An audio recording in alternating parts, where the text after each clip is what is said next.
नमस्कार, Chanakya IAS academy के daily current affair session में आपका स्वागत है।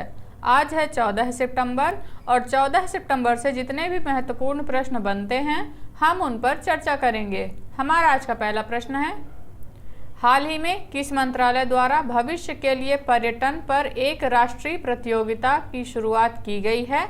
कृषि मंत्रालय, पर्यटन मंत्रालय, रक्षा मंत्रालय या फिर गृह मंत्रालय? तो अभी हाल ही में पर्यटन मंत्रालय द्वारा भविष्य के लिए पर्यटन एक राष्ट्रीय प्रतियोगिता का शुभारंभ किया गया है। पर्यटन मंत्रालय द्वारा भविष्य के लिए पर्यटन पर एक राष्ट्रीय प्रतियोगिता शुरू की गई है। इसे G20 गोवा रोड मैप की 5 प्राथमिकताओं के अनुरूप सर्वोत्तम प्रथाओं और केस स्टडीज की पहचान करने के लिए लॉन्च किया गया है।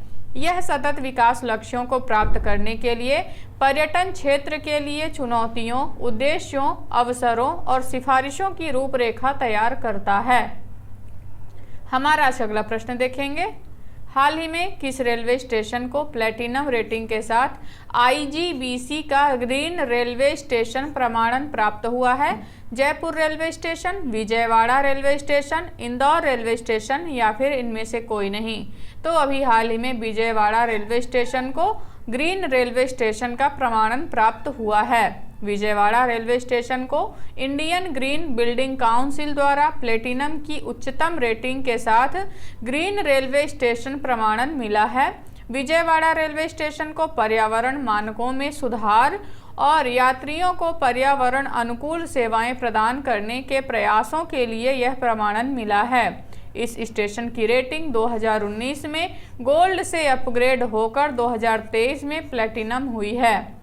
हमारा आज का अगला प्रश्न देखेंगे, चौथी G20 सतत वित्त कार्य समूह की बैठक कहाँ शुरू होने की घोषणा हुई है? नई दिल्ली, मुंबई, वाराणसी या फिर बेंगलुरु? तो अभी हाल ही में हुई घोषणा के अनुसार G20 सतत विकास कार्यों की बैठक वाराणसी में आयोजित होगी। 2023 G20 सतत वित्त रिपोर्ट को अंतिम रूप देने के लिए चौथी G20 सतत वित्त कार्य समूह की बैठक वाराणसी, उत्तर प्रदेश में आयोजित की जाएगी, जिसका उद्देश्य 2023 G20 सतत वित्त रिपोर्ट को अंतिम रूप देने पर ध्यान केंद्रित करना होगा। सूचीबद्ध कार्यों के विरुद्ध न्याय क्षेत्रों, अंतर्राष्ट्रीय संगठनों और संबंधित हितधारकों द्वारा की गई प्रगति पर चर्चा करना भी है। हमारा आज का अगला प्रश्न देखेंगे, भारत और किस देश ने द्विपक्षीय संबंधों पर हस्ताक्षर किए हैं? अजरबैजान, मंगोलिया, अबू धाबी या फिर इनमें से कोई नहीं? तो अभी हाल ही में भारत और मंगोलिया ने द्विपक्षीय संबंधों पर हस्ताक्षर किए हैं।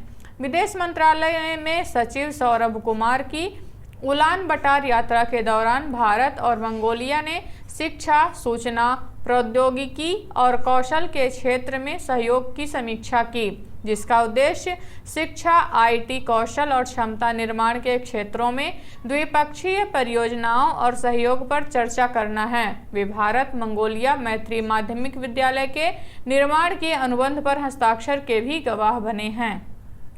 हमारा अगला प्रश्न देखेंगे, हाल ही में नाबार्ड ने डेटा संचालित इनोवेशन को बढ़ावा देने के लिए किसके साथ समझौता किया है?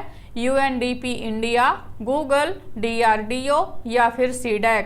तो अभी हाल ही में नाबार्ड और UNDP इंडिया के बीच समझौते ज्ञापन पर हस्ताक्षर हुए हैं। नाबार्ड ने कृषि में डेटा संचालित इनोवेशन को बढ़ावा देने के लिए UNDP इंडिया के साथ साझेदारी की है। इसका मुख्य उद्देश्य ओपन सोर्स डेटा साझा करके छोटे किसानों की आजीविका में सुधार करना है। नाबार्ड भारत में क्षेत्रीय ग्रामीण बैंकों और शीर्ष सहकारी बैंकों के समग्र विनियमन के लिए एक शीर्ष निकाय है, जिसकी स्थापना 1982 में की गई थी। हमारा आज अगला प्रश्न देखेंगे, हाल ही में किस IIT द्वारा भारत का पहला मृदा कटाव मानचित्रण पेश करने का दावा किया गया है? IIT Kharagpur, IIT Madras, IIT Delhi या फिर IIT गुवाहाटी? तो अभी हाल ही में IIT दिल्ली द्वारा पहला मृदा कटाव मानचित्रण पेश करने का दावा किया गया है। भारतीय प्रौद्योगिकी संस्थान दिल्ली ने मिट्टी के कटाव की देश की पहली राष्ट्रीय स्तर की मैपिंग की है, जिसका उद्देश्य उन विशिष्ट क्षेत्रों को उजागर करना जहां मिट्टी के कटाव की संभावना सबसे अधिक है। इससे पहले विशिष्ट क्षेत्रों या जलग्रहण क्षेत्रों में मिट्टी के कटाव का आकलन किया जाता था। मृदा अपरदन मिट्टी के कणों के अलग होने की संवेदनशीलता है और यह वर्षा एवं अपवाह के संयुक्त प्रभाव को दर्शाता है। हमारा अगला प्रश्न देखेंगे। किस राज्य सरकार ने सबसे बड़ी सामाजिक कल्याण पहल कलैगनार मगलिर उरिमाई थोगई थिट्टम योजना शुरू करने की घोषणा की है? कर्नाटक, केरल, तमिलनाडु या फिर आंध्र प्रदेश? तो अभी हाल ही में तमिलनाडु सरकार महिलाओं के लिए महिला परिवारों के लिए मासिक वित्तीय सहायता योजना कलैगनार मगलिन उरिमाई थोगई थिट्टम की शुरुआत की है। तमिलनाडु सरकार सबसे बड़ी सामाजिक कल्याण पहल कलैगनार मगलिर उरिमाई थोगई थिट्टम शुरू करने के लिए पूरी तरह तैयार है, जिसके तहत 1.06 करोड़ पात्र महिला परिवारों को 1000 रुपए की मासिक वित्तीय सहायता प्रदान की जाएगी। राशि सीधे लाभार्थियों के बैंक खातों में हस्तांतरित की जाएगी और उन्हें राशि निकालने के लिए एटीएम कार्ड भी प्रदान किए जाएंगे। सरकार 15 सितंबर से योजना की शुरुआत करने जा रही है। हमारा अगला प्रश्न देखेंगे। हाल ही में किस लाइफ इंश्योरेंस ने इनकम लाभ लॉन्च किया है? भारतीय एक्सा, भारतीय एयरटेल या फिर इनमें से कोई नहीं? तो अभी हाल ही में भारतीय एक्सा ने इनकम लाभ लॉन्च किया है। भारतीय एक्सा लाइफ इंश्योरेंस ने बीमा को सरल बनाने और अपने उपभोक्ताओं को अधिकतम सुरक्षा प्रदान करने के उद्देश्य से एक नए उत्पाद भारतीय एक्सा लाइफ इनकम लाभ की घोषणा की है, जिसका उद्देश्य उपभोक्ताओं को वित्तीय सुरक्षा और एक स्थिर आय प्रवाह प्रदान करना है। यह पॉलिसी धारक द्वारा भुगतान किए गए वार्षिक प्रीमियम के 100% के बराबर प्रारंभिक आय भुगतान के साथ शुरू होता है। 10 साल की पॉलिसी अवधि चुनने वालों के लिए 5 साल के बाद आय 150% तक बढ़ जाती है। हमारा आज का अगला प्रश्न देखेंगे। हाल ही में भारत और किस देश ने इंफ्रास्ट्रक्चर फाइनेंसिंग ब्रिज लॉन्च किया है? अमेरिका, यूके, जापान या फिर फ्रांस? तो अभी हाल ही में भारत और यूके ने इंफ्रास्ट्रक्चर फाइनेंसिंग ब्रिज लॉन्च किया है।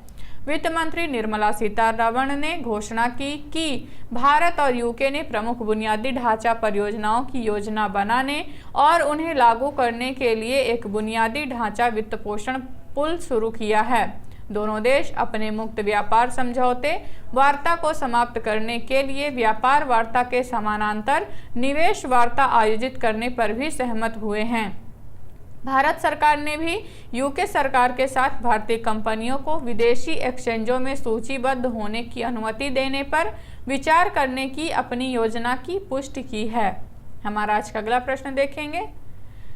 भारत का पहला C-295 परिवहन विमान हाल ही में किस सैन्य बल को प्राप्त होने जा रहा है? भारतीय नौसेना, भारतीय वायुसेना, भारतीय थल सेना या फिर इनमें से कोई नहीं? तो अभी हाल ही में भारतीय वायुसेना को पहला C-295 परिवहन विमानन प्राप्त होने जा रहा है। भारतीय वायुसेना अपना पहला एयरबस C-295 विमान हासिल करने के लिए पूरी तरह तैयार है। भारत ने भारतीय वायुसेना AVRO बेड़े को बदलने के लिए 56 एयरबस C-295 विमानों के अधिग्रहण को औपचारिक रूप दिया है।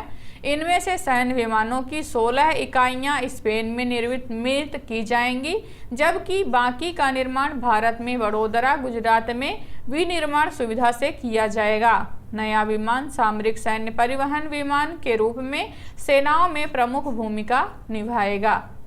तो ये रहे आज के हमारे कुछ महत्वपूर्ण प्रश्न। आशा करते हैं चाणक्य IAS अकेडमी द्वारा चलाया जा रहा करंट अफेयर सेशन आपको पसंद आ रहा होगा।